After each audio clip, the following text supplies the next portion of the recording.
When conducting a student reading inventory, it's important to have the proper materials on hand and to know the proper procedures for conducting the inventory.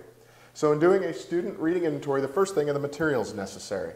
You need to have on hand a stopwatch in order to time the student as they read, a copy of all the readings that you're going to use in the inventory, both for the student and the teacher. So there'll be 2 copies of each reading that you're going to do, and then a set of comprehension questions for each reading. So make sure you have all the materials on hand, the stopwatch, a copy for the teacher and the student of all the readings you're going to do in order to do the inventory, and then comprehension questions related to each one of the readings. Now that's the materials you need first. Second, here are the steps to be followed in administering the student reading inventory.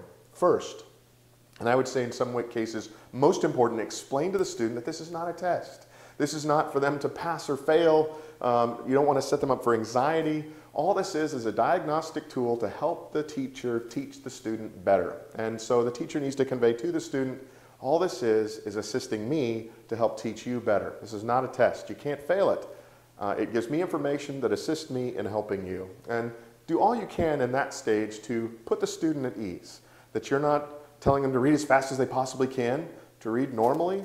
You're not actually going to tell them to stop. You actually stop the stopwatch when they finish reading, when they come to the end of the assigned reading. So the first thing to do is to explain, to put them at ease so that they hopefully will read in a natural way. Second, set the timer. So you get the stopwatch all set, you're ready to go. Third, do not start the timer until the student reads the first word. So you don't tell them go. You wait for them to begin. When they read the first word, start the timer. And so now you're recording the amount of time it takes them to read the material in that reading that you prepared for them, and you haven't started the timer until they've begun to read.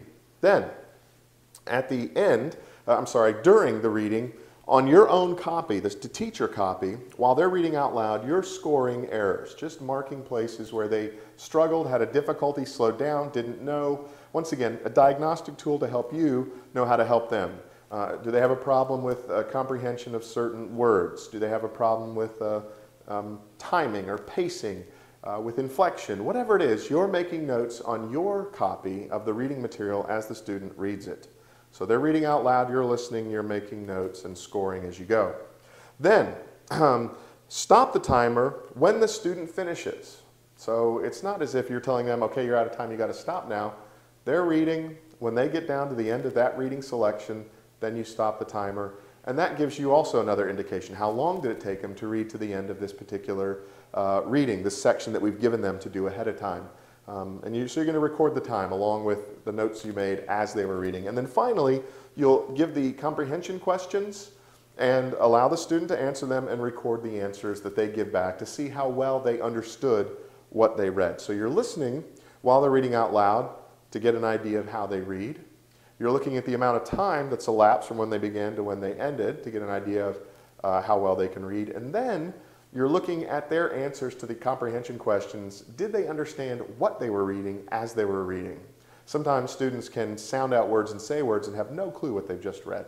And so you're gauging all the various facets that go into good reading, comprehension as well as intonation, speed, the ability to see the words and understand them, and pacing and all that sort of thing. So when you're administering a student reading inventory, not a test, inventory, have all the materials on hand, know and follow the steps, and I would put great emphasis on number 1 here, explaining to the student this is not a test, you can't fail. This helps me help you.